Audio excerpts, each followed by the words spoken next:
So, magandang umaga mga guys. May customer tayo, isang speaker na Bluetooth. Ang reklamo ng may-ari ay matigas daw ang mga keypad kaya hindi malilipat-lipat yung mga station niya. Pero ititesting natin kung totoo ba. Yan. Plug na natin.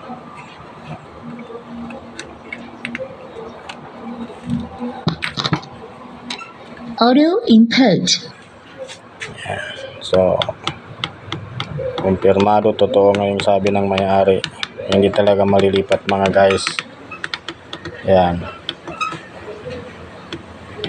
So, abrihan natin para malaman. Audio input. Yan. Open ko muna mga guys.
So, okay naman ang mga keypad niya.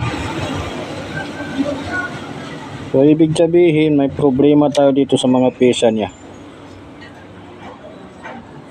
I-check muna natin. So, madalas, ang problema sa mga ganito ay itong supply na 5 volts ay alanganin. So, papalitan natin. Sa ganitong model mga guys, ito yung madalas na masisira itong transistor. Ito yung nagbibigay ng supply na 5 volts. Kaya nang papalitan natin. So ito na siya mga guys. Lagi na lang siya naka-audio input. Audio input. So ang makaalis lang itong hang niya, naghang itong system niya sa audio input, ay papaslakan natin ng USB bago ito siya maalis, bago siya malipat sa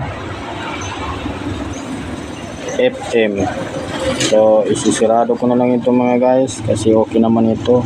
Ang kulang lang dito ay USB na makapaslak natin para babalik na ito sa normal.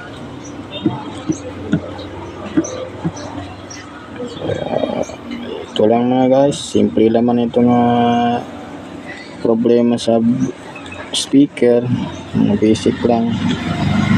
Kaya importante malaman natin kung paano siya maayos.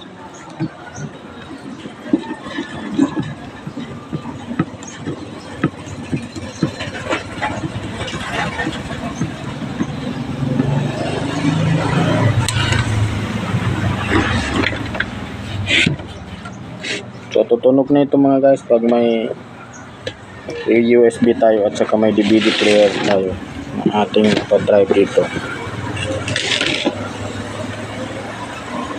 So hanggang dito na lang ang ating video. Bye bye muli.